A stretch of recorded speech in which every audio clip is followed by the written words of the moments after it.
Soyez les bienvenus dans votre rendez-vous quotidien avec l'information dont voici les grandes lignes. La Guinée s'affirme sur la scène minière mondiale. Conakry, première étape africaine du PDG de Rio Tinto. Rencontre au palais Mohamed VI avec le chef de l'État. Projet Simandou, un engagement renouvelé. Tamara sur les îles de l'Os, un cas d'excision sur une fillette de 5 ans. 4 suspects interpellés par le Progem. Soutien du gouvernement et de l'UNICEF. La lumière réclamée sur l'affaire. Dingraye Soboudou Missidé au service de sa communauté. Mosquée et centre de santé déjà réalisés. Un lycée et un centre islamique en construction. Investir dans l'éducation pour un avenir meilleur. Mesdames et messieurs, bonsoir et bienvenue dans cette édition. Décret D 2025-0161 PRG CNRD SGG fixant les dates d'ouverture et de clôture de la campagne pour le référendum constitutionnel du 21 septembre 2025. Le président de la République vu la charte de la transition Greta. Article 1er. La campagne pour le référendum constitutionnel du 21 septembre 2025 est ouverte le dimanche 31 août 2025 à 0h et est close le jeudi 18 septembre 2025 à 0h. Article 2. Pendant la campagne pour le référendum constitutionnel, les réunions et les manifestations publiques se tiennent dans le respect de la loi, de l'ordre public et des bonnes mœurs. Article 3. La haute autorité de la communication HAC veille à ce que le principe d'égalité entre les opinions soit respecté dans les programmes d'information des organes de presse publics et privés. Les conditions d'élaboration, d'édition, de production, de programmation et de publication des écrits ainsi que de diffusion des émissions relatives à la campagne référendaire sont déterminées conformément aux dispositions de la loi sur la haute autorité de la communication HAC. Article 4. Le ministère de l'Administration du Territoire et de la Décentralisation, le ministre des Affaires étrangères, de l'intégration africaine et des Guinéens établis à l'étranger, le garde des Sceaux, ministre de la Justice et des Droits de l'Homme, le ministre de l'Information et de la Communication, le ministre de l'Économie et des Finances, le ministre du Budget, le ministre de la Sécurité et de la Protection civile et le ministre de la Défense nationale sont chargés chacun en ce qui le concerne de l'application du présent décret. Article 5. Le présent décret prend effet à compter de la date de sa signature et sera enregistré et publié au journal officiel de la République. Conakry, le 20 août 2025, signé Général Mamadi Doumbouya. Je vous le disais tantôt, le nouveau PDG de Rio Tinto a choisi Conakry comme première étape africaine de son agenda international. Reçu au palais Mohamed V par le chef de l'État, le général Mamadi Doumbouya, le nouveau patron de Rio Tinto a réaffirmé l'engagement de son groupe à poursuivre la mise en œuvre du projet Simandou, l'un des plus ambitieux du secteur. Fatoumata Koroma, David Silla. La Guinée, au cœur de l'agenda international du nouveau patron de Rio Tinto, récemment nommé à la tête de la multinationale anglo-australienne. Après sa récente rencontre avec le président américain Donald Trump à Washington, Simon Trott a posé ses valises à Conakry. Ce jeudi 21 août 2025, il a été reçu au palais Mohamed V par le chef de l'État, son Excellence le général Mamadi Doumbouya, en présence du ministre secrétaire général de la présidence, le général Amara Kamara, du ministre des Mines et de la Géologie, Bouna Silla, du conseiller à la présidence, Ousmane Doumbouya, du conseiller juridique de la présidence, Dr Alpha Oumar Kamara, ainsi que du président du conseil d'administration de la compagnie du Transguinéen CTG, Mamoudou Nanyale Mbari, accompagné de son prédécesseur Jacob Stazom, et de hauts responsables du groupe, le nouveau dirigeant de Rio Tinto est venu réaffirmer la détermination de son groupe à poursuivre la mise en œuvre du projet Simandou, considéré comme l'un des plus ambitieux projets miniers au monde. Cette audience intervient quelques jours seulement après la rencontre du nouveau CEO avec le président américain. Un calendrier qui illustre la place stratégique qu'occupe désormais la Guinée sur l'échiquier minier mondial. Le chef de l'État a pris acte du changement de direction à la tête de Rio Tinto, tout en réaffirmant son attachement à un partenariat solide, fondé sur un esprit gagnant-gagnant et mutuellement bénéfique. Le chef de l'État a insisté sur l'impérieuse nécessité de maintenir les standards les plus élevés, tant en matière de respect de l'environnement que de prise en compte des droits et du bien-être des communautés riveraines. Dans sa vision innovatrice, le président de la République a exhorté Rio Tinto à renforcer son investissement en faveur du contenu local, notamment par le soutien aux producteurs agricoles tout au long du corridor du Transguinéen. De son côté, l'ancien PDG Jacob Stasom a saisi cette opportunité pour saluer le rôle déterminant joué par le chef de l'État, dont le soutien constant a permis d'accélérer la mise en œuvre du projet Simandou. I think Guinea can be very proud. Je crois que les Guinéens peuvent être très très fiers. C'est un projet que nous avons développé ensemble dans l'intérêt de la Guinée. Ce projet, grâce à la vision du chef de l'État, on a réussi à le matérialiser. C'est un projet qui va avoir un impact sur le pays, sur la longueur. Et aussi, nous avons employé énormément de Guinéens aujourd'hui qui travaillent au sein de Rio Tinto, mais qui aussi commencent à travailler dans les opérations de Rio Tinto à travers le monde. Donc vraiment, Rio Tinto et la Guinée se sont intégrés l'un à l'autre et nous sommes dans une position aujourd'hui où nous avons vraiment appris à aimer ce pays. Of the development of Guinea. So you should be very proud. Pour Simon Trout, le nouveau dirigeant, l'objectif est clair: consolider un partenariat unique et privilégié avec la Guinée et inscrire Simandou comme un modèle de coopération minière à l'échelle internationale. I'm absolutely delighted to be here. Je suis très heureux d'être là aujourd'hui, vraiment très heureux. Le projet Simandou est le plus grand projet minier au monde. C'est un projet d'importance cruciale pour le minerai de fer. C'est un projet que nous avons mené à terme et qui va permettre de vraiment mettre la Guinée en orbite concernant le minerai de fer. J'ai été reçu ce matin par son Excellence, Monsieur le Président de la République. Vraiment, j'ai été très heureux de pouvoir le rencontrer aujourd'hui.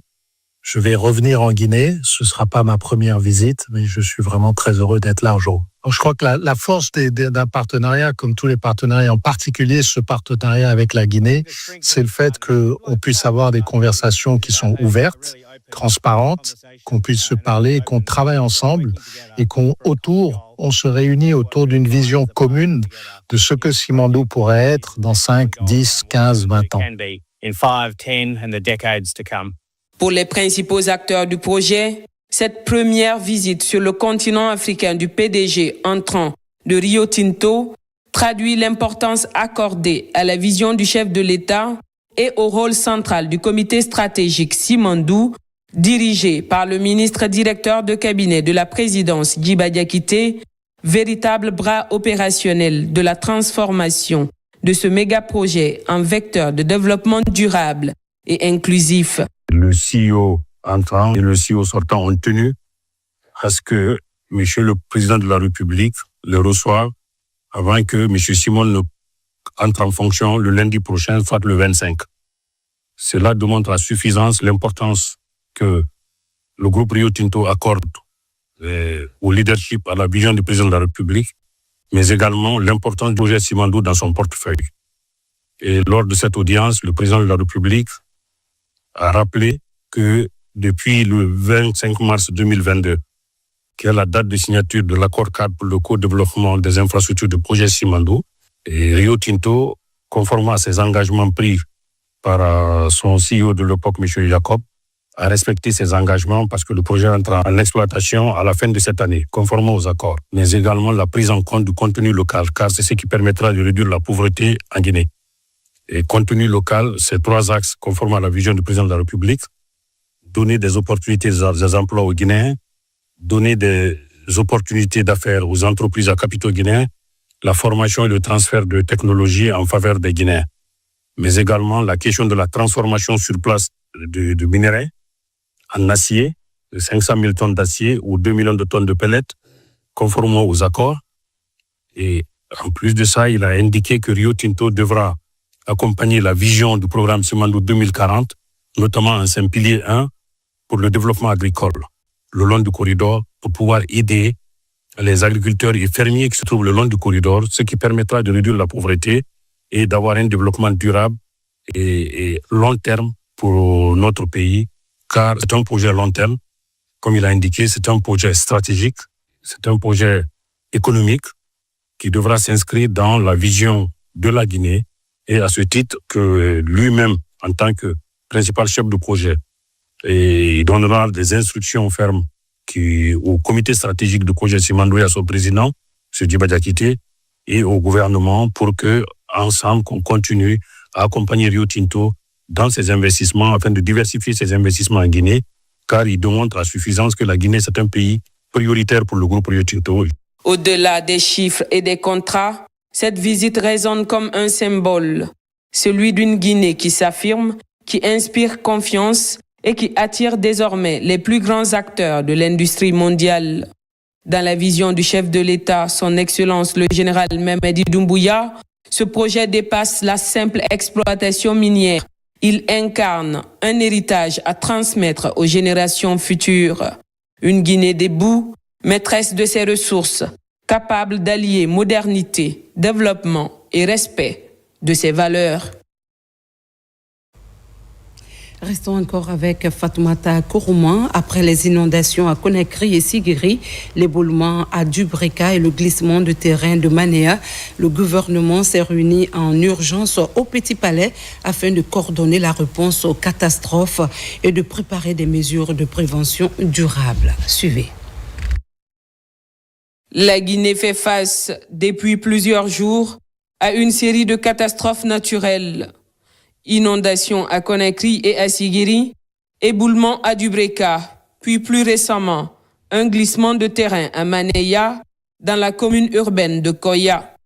Autant de drames qui ont endeuillé des familles et rappelé la vulnérabilité de certaines zones du pays. Pour apporter une réponse rapide et coordonnée, un comité de crise s'est réuni ce vendredi 21 août 2025 au Petit Palais sur instruction du président de la République, son Excellence le général Mamadi Doumbouya, sous la présidence du Premier ministre, chef du gouvernement Amadou Ouriba. Autour de la table, le ministre secrétaire général de la présidence, plusieurs membres du gouvernement, ainsi que des représentants du CNRD. Au nom du comité, le ministre de l'administration du territoire et de la décentralisation, le général de 2e section, Ibrahima Khalil Condé, a rappelé les instructions fermes données par le chef de l'État. Il a exprimé la compassion du gouvernement aux familles sinistrées et réaffirmé la détermination des autorités à ne pas se limiter à des réactions ponctuelles, mais à engager une véritable stratégie de prévention.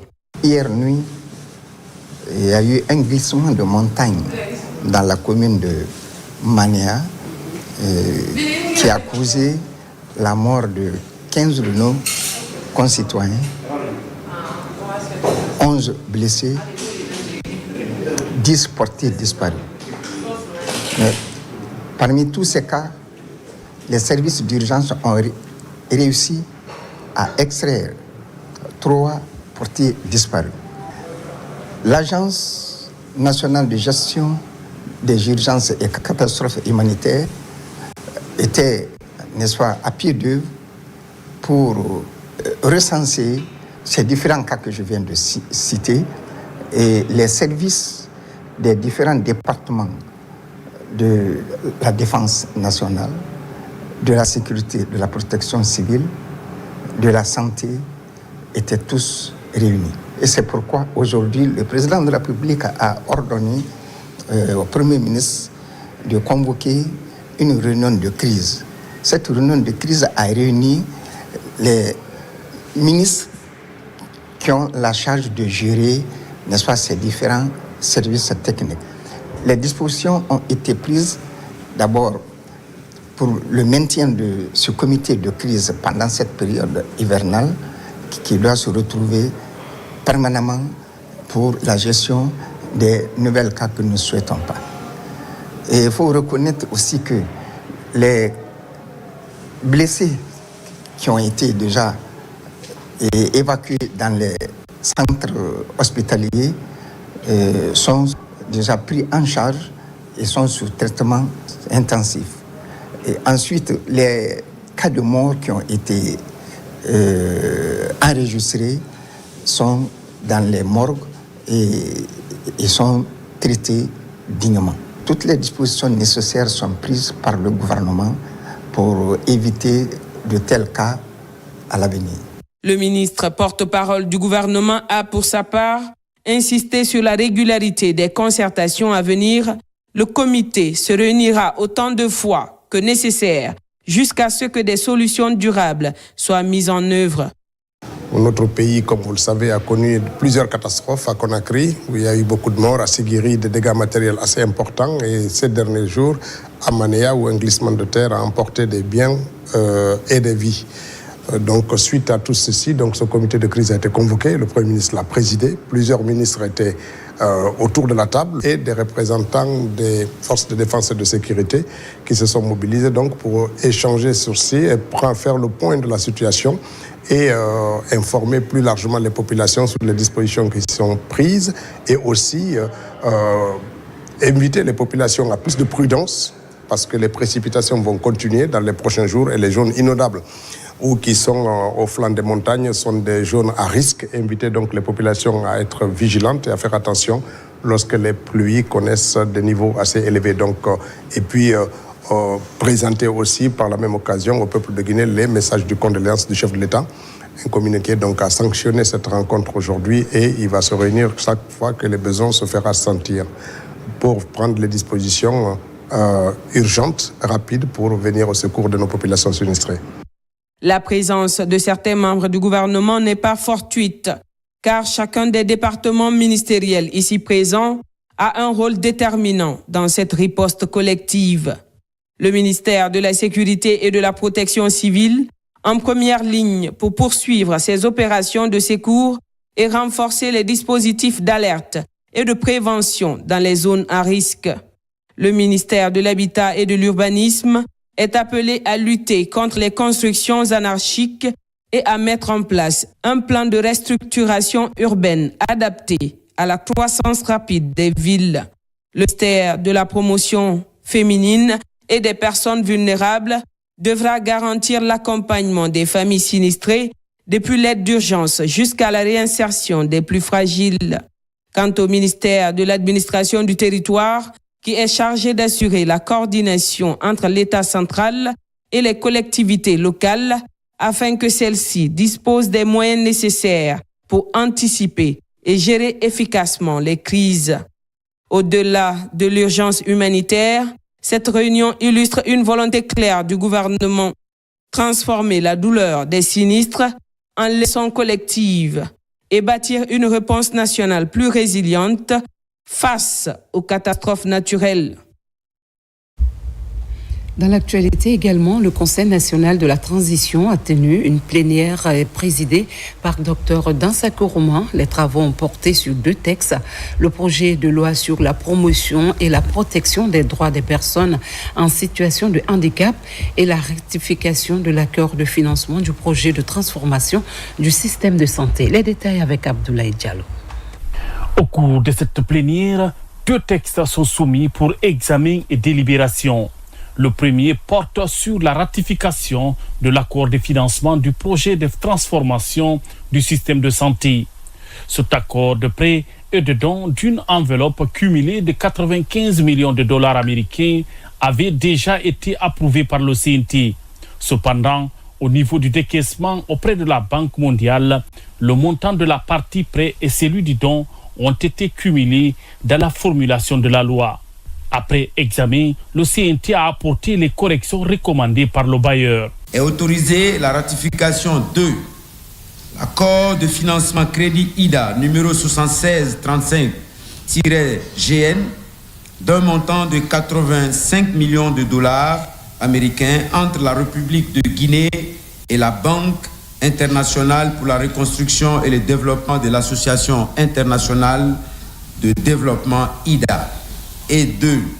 L'accord de don GFF numéro TFOC 5993 d'un montant de 10 millions de dollars américains entre la République de Guinée et la Banque internationale pour la reconstruction et le développement. Le deuxième est celui relatif au projet de loi portant promotion et protection des droits des personnes en situation de handicap en Guinée. À ce titre, il vise entre autres à prévenir le handicap à travers la vaccination, la sensibilisation et tout autre mode empêchant la survenue du handicap. Durcir les sanctions contre les auteurs de discrimination et de rejet envers les personnes en situation de handicap. Garantir l'accès équitable aux soins de santé de qualité, la rééducation fonctionnelle, promouvoir l'accès à l'éducation et à la formation professionnelle des personnes en situation de handicap. Je voudrais indiquer que contrairement à une certaine idée reçue, baliser les droits des personnes en situation de handicap par une loi n'accable pas le budget national. Le projet de loi ici proposé ne contraint pas non plus l'État à aller au-delà de ses capacités. Une fois adoptée, la loi sur le handicap n'est pas de nature à exposer l'État guinéen face à d'éventuelles réclamations incontrôlées. Dans les débats, les conseillers nationaux qu'à leur tête, Dr Dansa Kourouma, ont insisté sur les avantages fiscaux à accorder aux organismes dont les activités sont consacrées aux personnes portant un handicap. Le présent projet de loi vient combler un vide juridique en fixant l'obligation pour les pouvoirs publics de garantir aux personnes handicapées la jouissance des droits civiques, politiques, économiques et environnementaux et surtout la possibilité de les exercer sous la base de l'égalité avec toutes les catégories de personnes. Garantir aux Guinéens vivant avec un handicap un accès équitable à l'éducation, à la santé, à l'emploi, à une vie culturelle et sportive épanouie, mais surtout l'accès aux différentes infrastructures à usage public dans notre pays.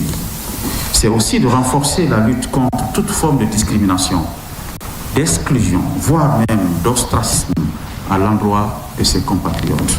À travers ce texte de loi, l'État guinéen réaffirme et concrétise sa volonté de respecter les différentes conventions internationales relatives aux droits des personnes handicapées qu'il a toujours ratifiées.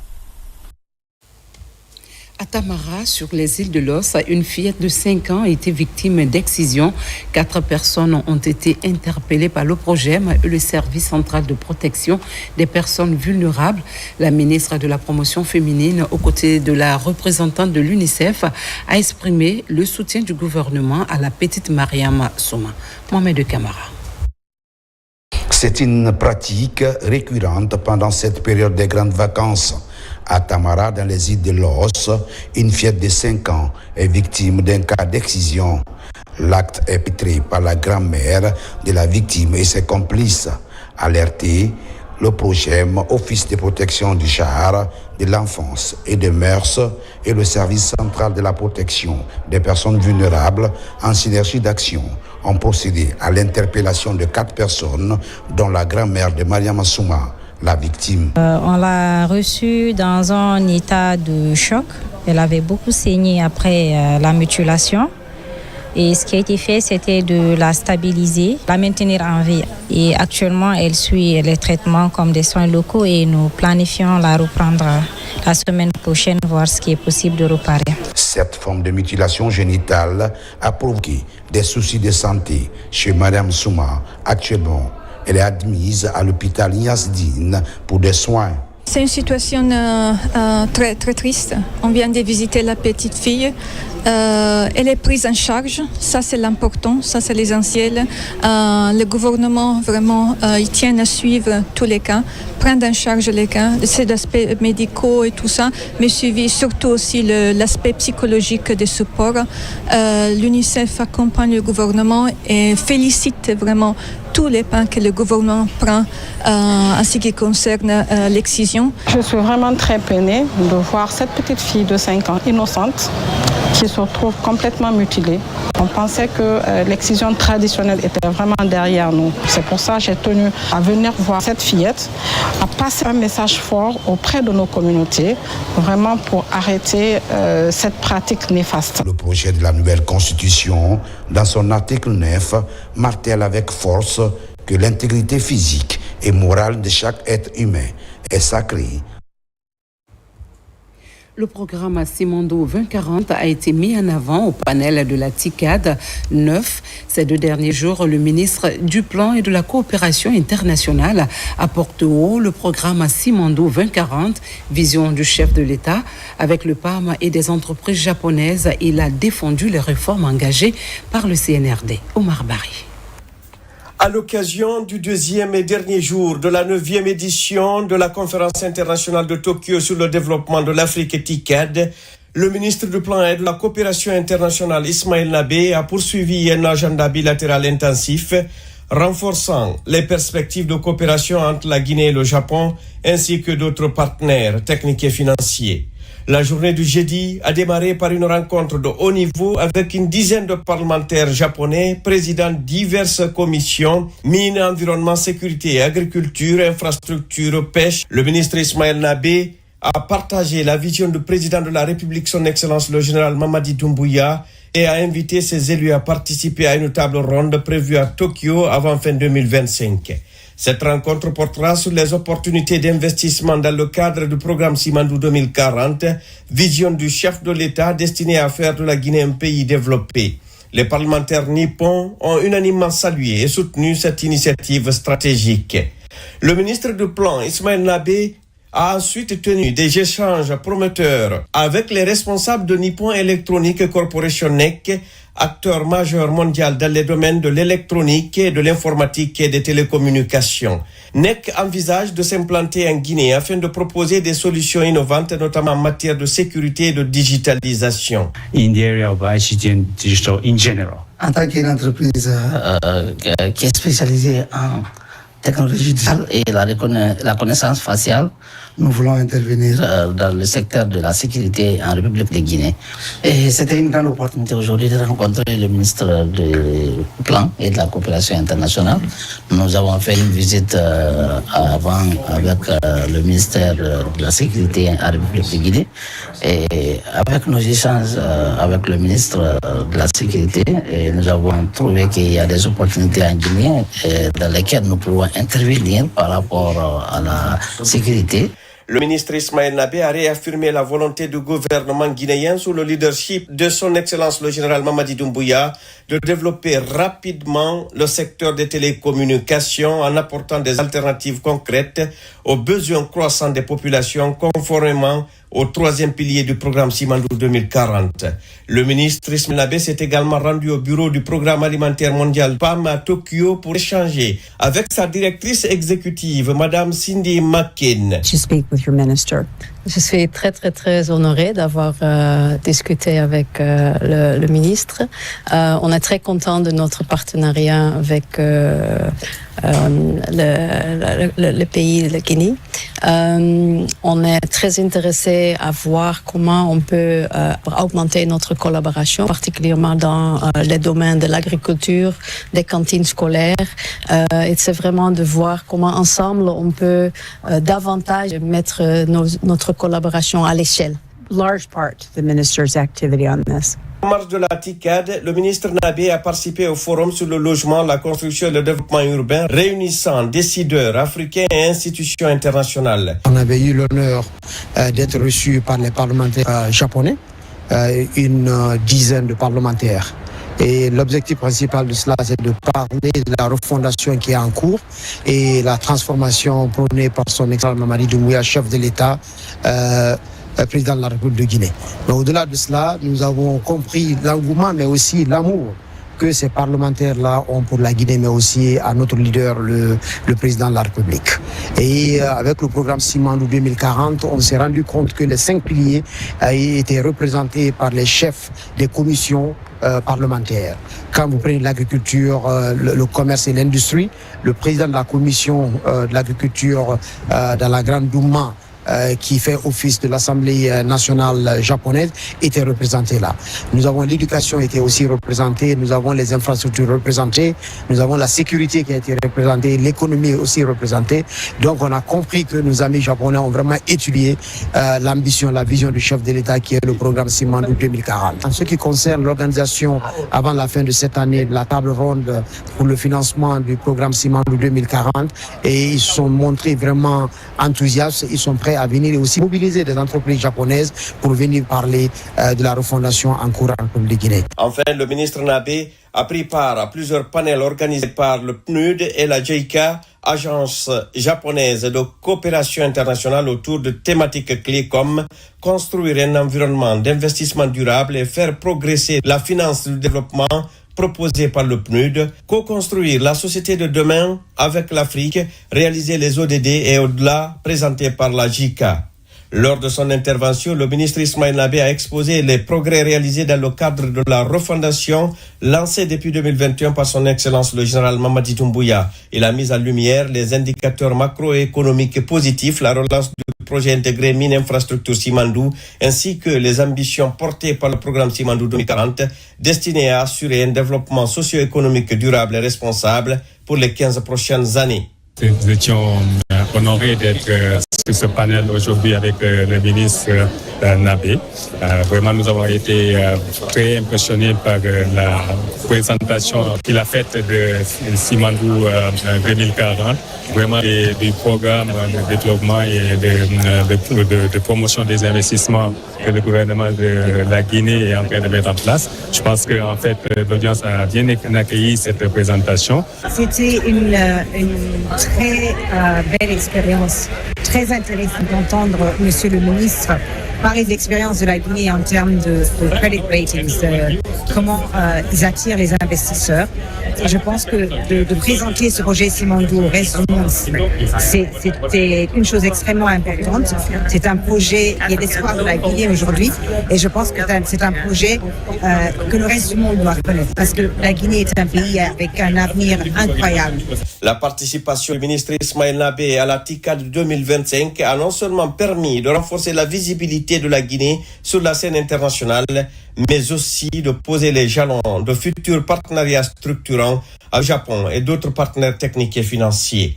Le dynamisme diplomatique et coopératif de la Guinée illustre la volonté claire de son Excellence le général Mamadi Doumbouya de faire de la Guinée un acteur incontournable de développement durable en Afrique.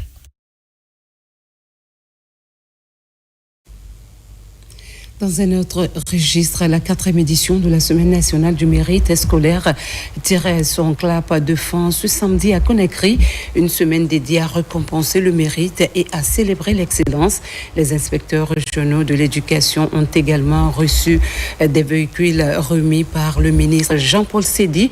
Un geste du chef de l'État, le général Mamadi Doumbouya, pour améliorer les conditions d'apprentissage au bénéfice du peuple guinéen. Abdul Aziz Baldé nous en dit davantage. La Semaine nationale du mérite scolaire 2025 suit son cours normal à Conakry. Outre la récompense des meilleurs de l'année, le chef de l'État, le président de la République, pense aussi aux inspecteurs régionaux de l'éducation de la Guinée. 8 véhicules 4x4 sortis d'usine sont mis à leur disposition afin de faciliter leur mobilité dans l'arrière-pays. C'est normal qu'ils reçoivent les moyens de faire leur travail, et en ce moment, il devient normal que nous puissions leur demander de nous donner les résultats qu'il faut pour cela.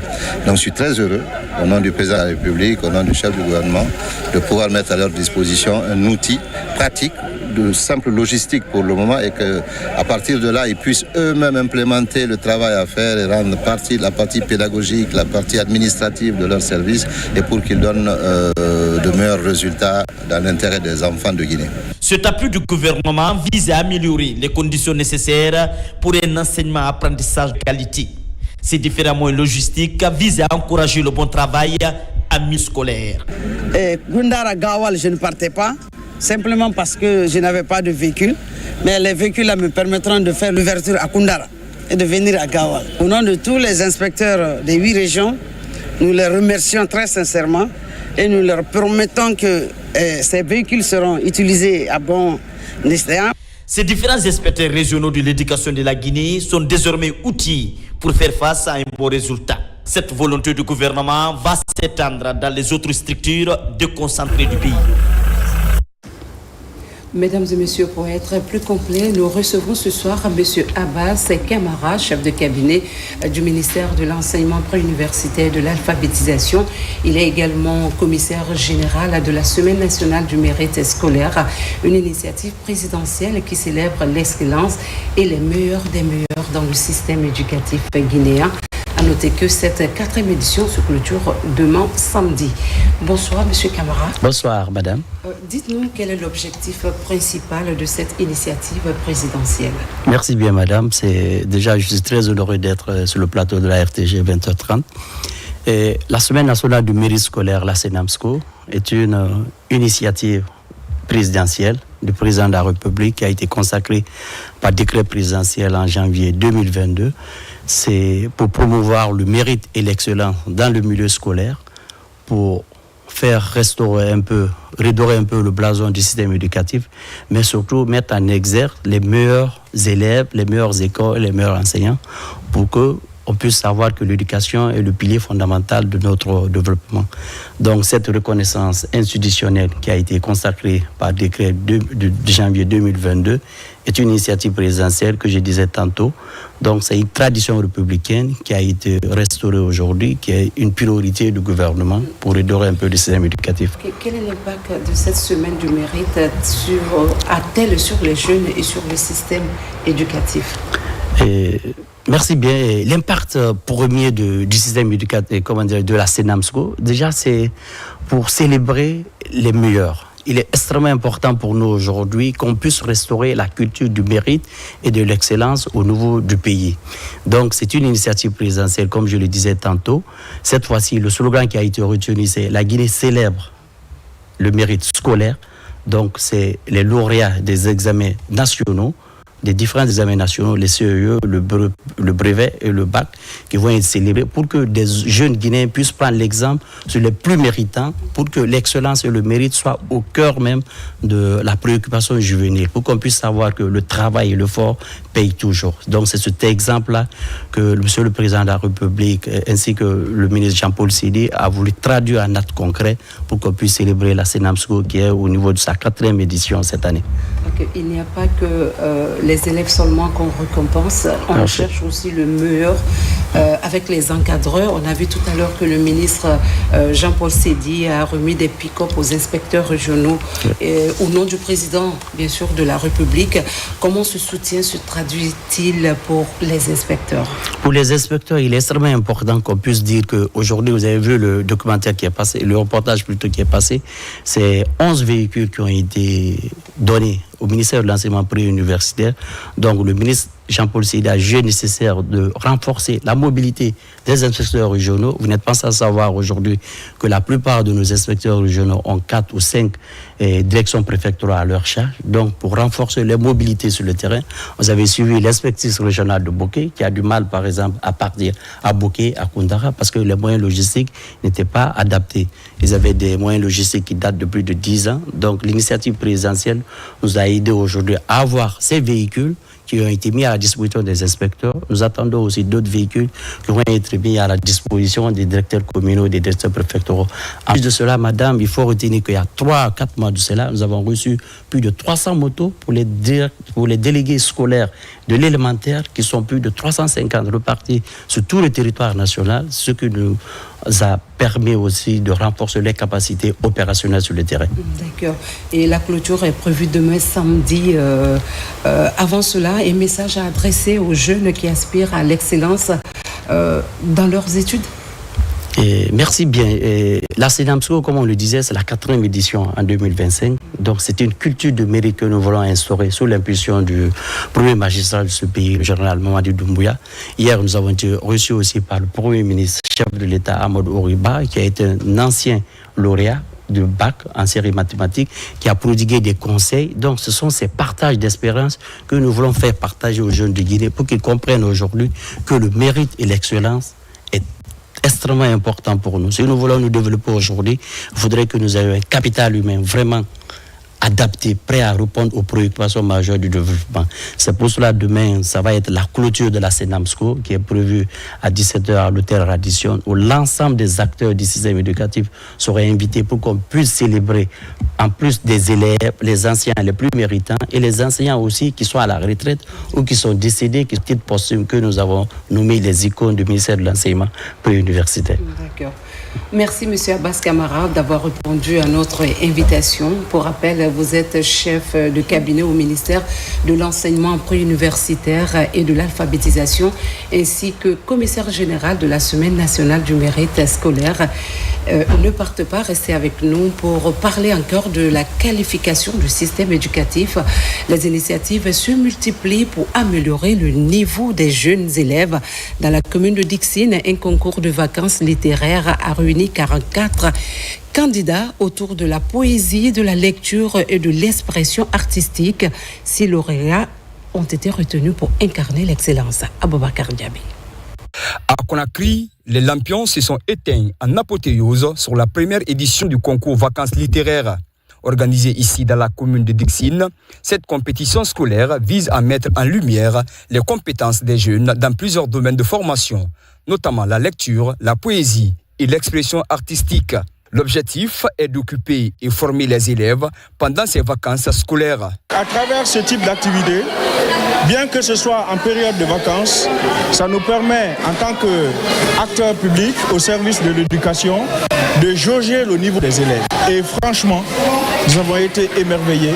Aux lauréats, je dis bravo et persévérez dans vos efforts. Aux autres, je rappelle que la véritable victoire, c'est l'expérience acquise. C'est un projet pédagogique organisé par le club de lecture de Dixine sous le leadership du ministère de l'enseignement préuniversitaire et de l'alphabétisation. Il regroupe 44 participants du niveau primaire et secondaire venus des 22 quartiers de Dixine. Pendant 3 jours, ces jeunes élèves ont été évalués dans leurs domaines respectifs. Au final, 6 lauréats sont retenus. Dès le début, j'ai déjà dit, je vais gagner. Et je suis venu avec force. Je suis venu pour gagner ce concours vacances littéraires. Il faudrait donc qu'à la base, les autorités à la base s'impliquent dans l'accompagnement de nos enfants. Nous sommes en vacances. Beaucoup d'enfants sont sous la pluie en train de jouer. Mais ceux qui sont là sont en train d'apprendre. Ce projet innovant a enregistré une vaste mobilisation des jeunes pour la lecture, l'écriture et la poésie. Il stimule l'engagement collectif à l'effet de qualifier davantage le système éducatif guinéen. Et puis à la direction générale des douanes, le colonel Cheikh Abdul Kadiri Kondé a pris fonction ce vendredi après avoir assuré l'intérim pendant plusieurs mois. Il a été confirmé à son poste par le chef de l'État. Le nouveau patron des douanes promet de redoubler d'efforts pour renforcer la mobilisation des recettes. Mamadou Saliouba, Moussa Namina Keita. Il prend officiellement les rênes des services qu'il maîtrise parfaitement. Le colonel Cheikh Abdul Kadiri Kondé, après avoir brillamment assuré l'intérim du directeur général pendant près de 9 mois, a été officiellement confirmé à son poste le mercredi par le chef de l'État. Une confiance renouvelée dont le promu mesure la portée. Je le réitère encore une fois, les incidents majeurs qui se sont passés en douane ne se passeront plus en douane. Nous tiendrons cet engagement devant le président de la République et devant le peuple de Guinée. Deuxième engagement, monsieur le secrétaire général, monsieur le vérificateur général, toutes les créances constatées, liquidées par l'import, export, toutes les activités douanières, désormais iront à la caisse de l'État. dis-je bien, intégralement à la caisse de l'État.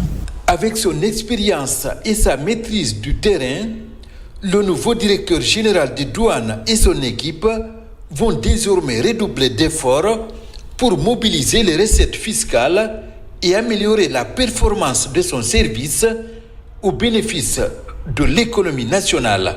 S'ils s'appuient sur leurs collaborateurs qui seront dévoués à leur cause et eux-mêmes, s'ils puisent dans les ressources de leurs dévanciers et dans leur expérience pour moderniser le service des douanes, je suis convaincu qu'ils vont être des directeurs généraux pertinents au service de leur pays. Aux collègues de la douane, c'est maintenant qu'ils ont beaucoup plus besoin de votre soutien. Monsieur le ministre du Budget me charge de vous inviter à redoubler d'ardeur, de vigilance et de résilience. Cette prise de fonction marque le début d'une nouvelle ère pour la douane guinéenne. Une ère de mobilisation renforcée et de sécurisation accrue des recettes pour promouvoir une économie plus robuste.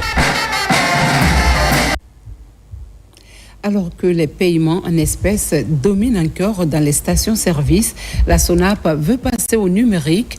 Une rencontre avec les banques et les opérateurs de mobile money a permis de discuter des avantages et défis de la digitalisation des paiements. Kadiatou Souleymane Keita. La Société nationale de pétrole veut moderniser les paiements dans les stations-service. Aujourd'hui, plus de 90% des transactions dans les 2000 stations du pays se font encore en espèces. Une situation jugée coûteuse et risquée. Pour y remédier, la SONAP a réuni les représentants des banques et opérateurs de mobile money autour d'une table. Ensemble, ils réfléchissent à des solutions numériques.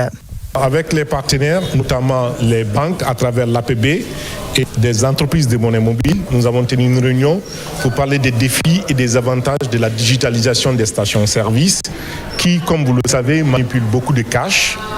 Et nous cherchons des solutions qui vont nous permettre de réduire ces cash au niveau de ces stations. Les partenaires présents lors de la rencontre ont exprimé leur volonté de soutenir activement cette transition numérique. Les échanges ont permis d'identifier les axes majeurs sur lesquels nous devrions travailler très rapidement pour mettre en place un dispositif qui permet surtout de sécuriser la population, de sécuriser les gérants de stations. Parce que, comme vous le savez, ils manipulent énormément de cash. Nous félicitons la SONAP pour cette initiative qui s'inscrit d'ailleurs dans la stratégie de la Banque centrale qui vise à réduire de façon drastique le cash dans le règlement en tout cas des opérations économiques. Et la Banque centrale est prête à accompagner ce projet jusqu'à son aboutissement. En s'associant aux banques et aux opérateurs de mobile money, la SONAP amorce une transformation importante du secteur. Une transition vers le paiement digital qui, à terme, devrait bénéficier à tous. À Sanoya, les chefs de quartier collaborent pour vulgariser le projet de nouvelle constitution. Une rencontre solennelle a permis d'expliquer aux habitants à le kilomètre 36 le contenu et les principales innovations de ce texte. Les images de Souleymane Condé, commentées par Alpha Siagaba. Au kilomètre 36 de la commune de Sanoya, les chefs de quartier se donnent la main pour la vulgarisation du projet de nouvelle constitution. Ici, ces autorités locales se réunissent pour passer le message. Nous, l'ensemble des chefs de quartier de la commune urbaine de Sanoya, nous avons décidé de regrouper tous nos responsables à la base, c'est-à-dire des chefs carrés, jusqu'au niveau des membres du bureau, de regrouper pour savoir réellement le message qui a été véhiculé tout au long de ce processus de vulgarisation et qui continue. Si réellement la population est apte vraiment à comprendre cette initiative venant de nos supérieurs, mais aussi de comprendre effectivement que cette vulgarisation est rentrée dans de bonnes oreilles. À cette rencontre de multiples enjeux, des copies du projet de nouvelle constitution ont été remises aux habitants présents, des habitants qui deviendront dans la vulgarisation de la future loi fondamentale. Cette constitution permet à la Guinée de se développer. Elle permet à la Guinée d'avoir l'équité. Elle permet à la Guinée de créer des hommes libres et égaux devant la loi. Elle permet aussi à la Guinée de toucher maintenant au bonheur qu'on a tant souhaité. Les nouveautés que nous avons mis, parce que nous avons créé même des bases, nous avons même mis des rabatteurs, des 10 rabatteurs de chaque quartier. Il y a des 10 rabatteurs qui partiront porte à porte pour aller expliquer bout en bout de la nouvelle constitution à la population. Prochain champ d'action de ces différents chefs de quartier de la commune de Sanoya, la campagne de vulgarisation porte à porte sur le projet de nouvelle constitution.